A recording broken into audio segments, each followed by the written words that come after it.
ನಮಸ್ಕಾರ. ನಿಮ್ಗೂ varicose veins ಅಂದರೆ ಉಬ್ಬಿದ್ದ ರಕ್ತನಾಳಗಳ ಸಮಸ್ಯೆ ಇದೆಯಾ? ಇವತ್ತೇ ನಮ್ಮ ಆವಿಸ್ ಹಾಸ್ಪಿಟಲ್ಗೆ ಬನ್ನಿ. ಇಲ್ಲಿ 30 ಮಿನಿಟ್ಸ್ ಅಲ್ಲಿ ಲೇಸರ್ ಚಿಕಿತ್ಸೆ ಮಾಡಿ ಸೇಮ್ ಡೇ ಡಿಸ್ಚಾರ್ಜ್ ಕೂಡ ಮಾಡ್ತಾರೆ. ನೋವು, ಸೈಡ್ ಎಫೆಕ್ಟ್ಸ್ ಇರುವುದಿಲ್ಲ. ಚಿಕಿತ್ಸೆ ಪಡೆಯಲು 8088837000ಗೆ ಕರೆ ನೀಡಿ.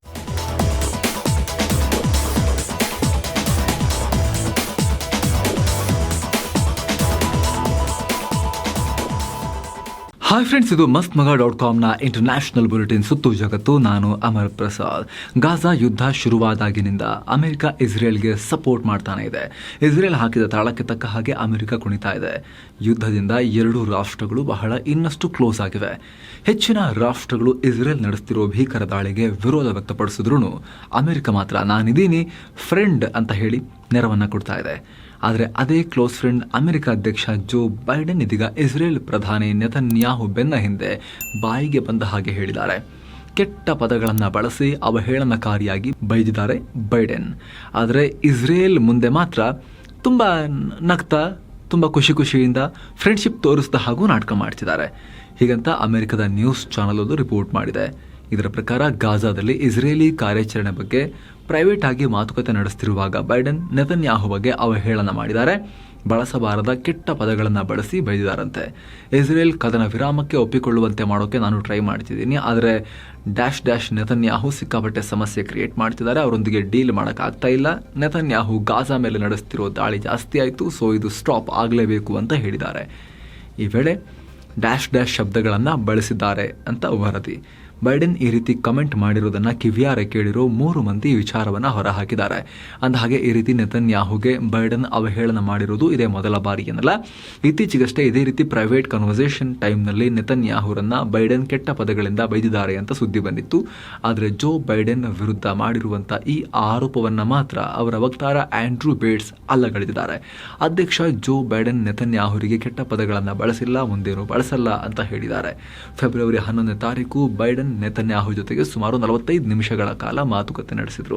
ಈ ವೇಳೆ ಗಾಜಾ ಪಟ್ಟಿಯಲ್ಲಿರೋ ರಫಾ ನಗರದ ಮೇಲೆ ಸರಿಯಾದ ಪ್ಲಾನ್ ಇಲ್ಲದೆ ಇಸ್ರೇಲಿ ಸೇನಾ ಕಾರ್ಯಾಚರಣೆ ನಡೆಸಬಾರದು. ಅಲ್ಲಿ ಸುಮಾರು 10 ಲಕ್ಷ ಜನ ಆಶ್ರಯ ಪಡಿತಾ ಇದ್ದಾರೆ. ಹಾಗಾಗಿ ಅವರ ಸೇಫ್ಟಿ ಮುಖ್ಯ ಅಂತ ಬೈಡೆನ್ ಹೇಳಿದ್ರು ಅಂತ ವೈಟ್ ಹೌಸ್ ಹೇಳಿಕೊಂಡಿತ್ತು. ಪಕ್ಕದ ಪಾಕಿಸ್ತಾನದ ಚುನಾವಣಾ ಹೈಡ್ರಾಮಾದಲ್ಲಿ ದಿನಕ್ಕೊಂದು ಬೆಳವಣಿಗೆ ಆಗ್ತಾ ಇದೆ. ಎಲೆಕ್ಷನ್ ನಲ್ಲಿ ಮಾಜಿ ಪ್ರಧಾನಿಗಳಾದ ನವಾಜ್ ಶರೀಫ್, ಶಹಬಾಜ್ ಶರೀಫ್ ಸೇರಿದಂತೆ ಕೆಲ ನಾಯಕರ ಕ್ಷೇತ್ರಗಳ ಫಲಿತಾಂಶದ ಬಗ್ಗೆ ನೀಡಲಾಗಿದ್ದ ದೂರುಗಳನ್ನು ಇದೀಗ ಲಾಹೋರ್ ಕೋರ್ಟ್ ರಿಜೆಕ್ಟ್ ಮಾಡಿದೆ.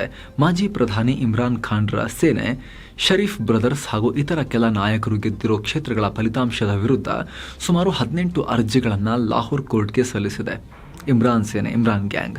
ಆದರೆ ಕೋರ್ಟ್ನ ಮುಖ್ಯ ನ್ಯಾಯಮೂರ್ತಿ ಅಲಿ ಬಕರ್ ನಜಾಫಿ ಅರ್ಜಿದಾರರ ಮನವಿಯನ್ನು ರಿಜೆಕ್ಟ್ ಮಾಡಿದ್ದಾರೆ. ಈ ಬಗ್ಗೆ ಪಾಕ್ ಚುನಾವಣಾ ಆಯೋಗಕ್ಕೆ ಕಾಂಟ್ಯಾಕ್ಟ್ ಮಾಡಿ ಅಂತ ಸೂಚನೆ ಕೊಟ್ಟಿದ್ದಾರೆ. ಅಲ್ಲದೆ ಎಲೆಕ್ಷನ್ ನಲ್ಲಿ 93 ಕ್ಷೇತ್ರಗಳನ್ನು ಗೆದ್ದಿರುವ ಇಮ್ರಾನ್ ಖಾನ್ರ PTI ಪಾರ್ಟಿ ನಾವು 150ಕ್ಕೂ ಅಧಿಕ ಕ್ಷೇತ್ರಗಳಲ್ಲಿ ಗೆದ್ದಿದ್ದೀವಿ ಅಂತ ಹೇಳಿದೆ. ಜೊತೆಗೆ ಈ ಚುನಾವಣೆಯಲ್ಲಿ ಅಕ್ರಮ ನಡೆದಿದೆ ಅಂತ ಕೆಲ ಪಕ್ಷಗಳ ಜೊತೆಗೆ ಪ್ರತಿಭಟಿಸಿ ಕೋರ್ಟ್ ಮೆಟ್ಟಿಲೇರಿದ್ರು. ಈ ಸಂಬಂಧ ಪಾಕ್ ಚುನಾವಣಾ ಆಯೋಗದ ಮುಖ್ಯಸ್ಥರು ಸೇರಿದಂತೆ ಆಯೋಗದ ಎಲ್ಲ ಸದಸ್ಯರು ತಕ್ಷಣವೇ ರಾಜೀನಾಮೆ ಕೊಡಬೇಕು ಅಂತ ಆಗ್ರಹಿಸಿದೆ. ಮತ್ತೊಂದು ಕಡೆ ಚುನಾವಣೆಯಲ್ಲಿ ಗೆದ್ದ 5 ಪಕ್ಷೇತರ ಶಾಸಕರು ನವಾಜ್ ಬಣದ ಪಾಕಿಸ್ತಾನ್ ಮುಸ್ಲಿಂ ಲೀಗ್ ಪಾರ್ಟಿಗೆ ಸೇರ್ಪಡೆಯಾಗಿದ್ದಾರೆ. ಏನು, ಈ PMLN ಪಾರ್ಟಿ ನಮ್ಮ ಪ್ರಧಾನಿ ಅಭ್ಯರ್ಥಿ ಮಾಜಿ ಪ್ರಧಾನಿ ಶಹಬಾಜ್ ಶರೀಫ್ ಅಂತ ಘೋಷಿಸಿದೆ.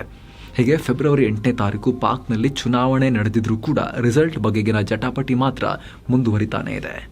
ಪಾಕ್ ಚುನಾವಣೆಯಲ್ಲಿ ಭಾರಿ ಹೈಡ್ರಾಮಾ ನಡೀತಿರೋ ಮಧ್ಯೆ ಇದೀಗ ಅಮೆರಿಕ ಪ್ರತಿಕ್ರಿಯೆ ಕೊಟ್ಟಿದೆ. ಪಾಕ್ನಲ್ಲಿ ಯಾವುದೇ ಸರ್ಕಾರ ಬಂದರೂ ಅದರೊಂದಿಗೆ ಕೆಲಸ ಮಾಡ್ತೀವಿ ಅಂತ ಹೇಳ್ಕೊಂಡಿದೆ.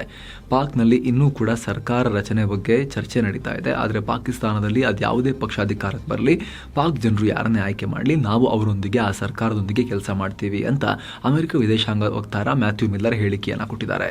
ಇಸ್ರೇಲ್ಗೆ F-35 ಫೈಟರ್ ಜೆಟ್ಗಳ ಬಿಡಿ ಭಾಗಗಳ ಸಪ್ಲೈ ಮಾಡೋದನ್ನ ಸ್ಟಾಪ್ ಮಾಡಿ ಅಂತ ಲ್ಯಾಂಡ್ಗೆ ಡಚ್ ಕೋರ್ಟ್ ಆದೇಶ ಕೊಟ್ಟಿದೆ.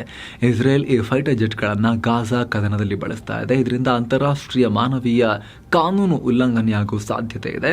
ಹೀಗಾಗಿ ನೆದರ್ಲ್ಯಾಂಡ್ಗೆ F-35 ಫೈಟರ್ ಜೆಟ್ಗಳ ಪಾರ್ಟ್ಸ್ ಅನ್ನ ಸಪ್ಲೈ ಮಾಡೋದನ್ನ ವಾರದೊಳಗೆ ಸ್ಟಾಪ್ ಮಾಡಿ ಅಂತ, ಅಂದರೆ ಇಸ್ರೇಲಿಗೆ ಕೊಡೋದನ್ನು ಸ್ಟಾಪ್ ಮಾಡಿ ಅಂತ ನೆದರ್ಲ್ಯಾಂಡ್ಗೆ ಅಲ್ಲಿನ ಕೋರ್ಟ್ ಆದೇಶ ಕೊಟ್ಟಿದೆ.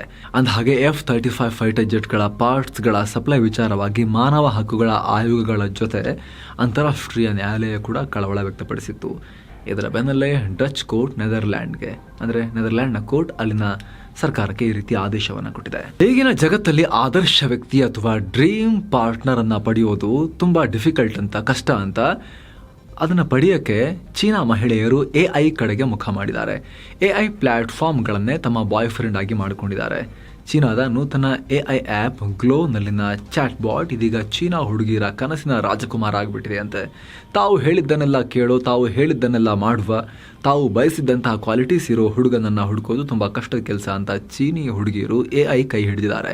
ಈ ಬಗ್ಗೆ ರಿಯಾಕ್ಟ್ ಮಾಡಿದ 25 ವರ್ಷದ ಚೀನಾ ಮಹಿಳೆಯರು, ಒಬ್ಬ ರೊಮ್ಯಾಂಟಿಕ್ ಪಾರ್ಟ್ನರ್ನಲ್ಲಿ ಬೇಕಾದ ಎಲ್ಲ ಕ್ವಾಲಿಟೀಸ್ ನನ್ನ ಬಾಯ್ ಫ್ರೆಂಡ್ ಅಂದರೆ AI ನಲ್ಲಿದೆ.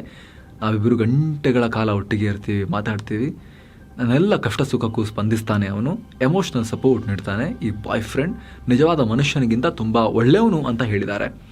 AI ಕ್ಷೇತ್ರದಲ್ಲಿ ಇದೀಗ ಈ ರೀತಿ ಬೆಳವಣಿಗೆ ಆಗ್ತಿರೋದು ಅಂದರೆ ಖುದ್ದು ಮನುಷ್ಯರ ಬದಲು AI ಆಯ್ಕೆ ಮಾಡ್ತಿರೋದು ಹೊಸ ಟ್ರೆಂಡ್ ಆಗ್ತಾ ಇದೆ. ಆಲ್ರೆಡಿ ಮೂವಿಗಳಲ್ಲೆಲ್ಲ ಬಂದಿತ್ತು, ಈಗ ರಿಯಲ್ ಆಗಿ ಆಗ್ತಾ ಇದೆ. ಹೋಗ್ತಾ ಇದು ಮನುಷ್ಯರ ಜೀವನದಲ್ಲಿ ಇಂತಿಂಥ ಪರಿಣಾಮ ಬೀರ್ಬೋದು. ಸಮಸ್ಯೆಗೆ ಸೊಲ್ಯೂಷನ್ ಬದಲಾಗಿ ಹೊಸ ಸಮಸ್ಯೆಗೆ ಕಾರಣ ಆಗಬಹುದು ಅನ್ನೋ ಭಯ ಕೂಡ ತಜ್ಞರನ್ನ ಕಾಡ್ತಾ ಇದೆ. ಇದೀಗ ಅಮೆರಿಕ ಅಧ್ಯಕ್ಷ ಜೋ ಬೈಡೆನ್ ಯುವ ಮತದಾರರನ್ನ ಸೆಳೆಯೋಕೆ ಟಿಕ್ಟಾಕ್ಗೆ ಮೊರೆ ಹೋಗಿದ್ದಾರೆ. ತಮ್ಮ ಪಕ್ಷವನ್ನ ಪ್ರಮೋಟ್ ಮಾಡಿ ಯುವ ಮತದಾರರನ್ನ ರೀಚ್ ಆಗೋಕೆ ಹೊಸ ಟಿಕ್ಟಾಕ್ ಅಕೌಂಟ್ ಓಪನ್ ಮಾಡಿದ್ದಾರೆ. ಅಂದಹಾಗೆ ಭಾರತದಲ್ಲಿ ಬ್ಯಾನ್ ಆಗಿರೋ ಈ ಟಿಕ್ಟಾಕ್ ಅಮೆರಿಕದಲ್ಲೂ ಬ್ಯಾನ್ ಆಗಬೇಕು ಅನ್ನೋ ಬೇಡಿಕೆ ಇತ್ತು. ಈ ಬಗ್ಗೆ ಅಮೆರಿಕ ಕೂಡ ಪರಿಶೀಲನೆ ಮಾಡ್ತಾ ಇತ್ತು. ಕಳೆದ ವರ್ಷ ಖುದ್ದು ಬೈಡೆನ್ ಸರ್ಕಾರ ಟಿಕ್ಟಾಕ್ ಆ್ಯಪನ್ನು ಸರ್ಕಾರಿ ಅಧಿಕಾರಿಗಳ ಮೊಬೈಲ್ ಮತ್ತು ಡಿವೈಸ್ಗಳಿಂದ ತೆಗೆದುಹಾಕಿ ಅಂತ ಆದೇಶವನ್ನು ಕೊಟ್ಟಿದ್ರು. ಆದರೆ ಚುನಾವಣೆ ಹತ್ತಿರ ಬಂದಾಗ ಅವರೇ, ಅಮೆರಿಕದ ಅಧ್ಯಕ್ಷ ಬೈಡೆನ್ರ ಕ್ಯಾಂಪೇನ್ನವರೇ ಅಂದರೆ ಚುನಾವಣಾ ಪ್ರಚಾರದವರೇ ಈಗ ಟಿಕ್ಟಾಕ್ನಲ್ಲಿ ಪ್ರಚಾರ ಮಾಡೋಕೆ ಮುಂದಾಗಿದ್ದಾರೆ. ಬರೀ ಅಮೆರಿಕ ಅಲ್ಲ, ಇಂಡೋನೇಷ್ಯಾದಲ್ಲೂ ಇದೇ ಟ್ರೆಂಡ್ ಇದೆ. ಯುವ ಮತದಾರರನ್ನ ಸೆಳೆಯೋಕೆ ಅಧ್ಯಕ್ಷ ಚುನಾವಣೆ ರೇಸ್ನಲ್ಲಿರೋ ಅಭ್ಯರ್ಥಿಗಳು ಟಿಕ್ಟಾಕ್ ಸಹಾಯ ಪಡೀತಿದ್ದಾರೆ. ಇವರು ಕೂಡ ಹಾಡು ಹೇಳಿ ಕುಣಿದು ಕುಪ್ಪಳಿಸಿ ಟಿಕ್ಟಾಕ್ನಲ್ಲಿ ಸೀನ್ ಕ್ರಿಯೇಟ್ ಮಾಡಿ ವಿಡಿಯೋಗಳನ್ನು ಶೇರ್ ಮಾಡ್ತಿದ್ದಾರೆ. ಯುವ ಜನತೆಯೊಂದಿಗೆ ಇಂಟ್ರ್ಯಾಕ್ಟ್ ಮಾಡೋಕೆ ಲೈವ್ ಎಲ್ಲ ಮಾಡ್ತಿದ್ದಾರೆ. ಯುಕ್ರೇನ್ ವಿರುದ್ಧದ ಯುದ್ಧದಲ್ಲಿ ರಷ್ಯಾ ಅಧ್ಯಕ್ಷ ವ್ಲಾದಿಮಿರ್ ಪುಟಿನ್ ಸೋಲಲ್ಲ ಅಂತ ಟೆಸ್ಲಾ ದಿಗ್ಗಜ ಎಲಾನ್ ಮಸ್ಕ್ ಇದೀಗ ಭವಿಷ್ಯವಾಣಿ ನುಡಿದಿದ್ದಾರೆ. ಒಂದು ವೇಳೆ ಯುಕ್ರೇನ್ ಯುದ್ಧದಿಂದ ಪುಟಿನ್ ಹಿಂದೆ ಸರಿದ್ರೆ ಅವ್ರನ್ನ ಹತ್ಯೆ ಮಾಡಬಹುದು ಅಂತ ಮಸ್ಕ್ ಹೇಳಿದ್ದಾರೆ. ಯುದ್ಧದಲ್ಲಿ ಯುಕ್ರೇನ್ಗೆ ನೆರವು ನೀಡುವ $60 ಬಿಲಿಯನ್ ಅಂದರೆ $498 ಕೋಟಿ ವೆಚ್ಚದ ಅಮೆರಿಕ ಪಾಸ್ ಮಾಡಿರೋ ಬಿಲ್ಗೆ ಮಸ್ಕ್ ವಿರೋಧ ವ್ಯಕ್ತಪಡಿಸಿದ್ದಾರೆ. ಈ ನೆರವಿನಿಂದ ಯುಕ್ರೇನ್ಗೆ ಯಾವುದೇ ರೀತಿ ಸಹಾಯ ಆಗಲ್ಲ ಅಂತ ಹೇಳಿದ್ದಾರೆ. ಈ ಮಸೂದೆಯನ್ನು ರಿಪಬ್ಲಿಕನ್ ಸಂಸದರು ಕೂಡ ವಿರೋಧಿಸಿದರು.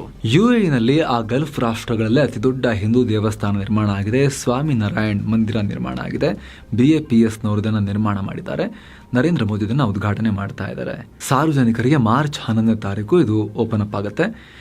BAPS ಸ್ವಾಮಿನಾರಾಯಣ್ ಮಂದಿರ ಅಥವಾ ಬೋಚ್ ಸನ್ವಾಸಿ ಅಕ್ಷರ್ ಪುರುಷೋತ್ತಮ್ ಸ್ವಾಮಿನಾರಾಯಣ್ ಮಂದಿರ ಅಬುದಾಬಿನಲ್ಲಿ ನಿರ್ಮಾಣ ಆಗಿದೆ. UAEನಲ್ಲಿ 27 ಎಕರೆ ಜಾಗವನ್ನು ಇದಕ್ಕೆ UAE ಸರ್ಕಾರನೇ ಕೊಟ್ಟಿದೆ.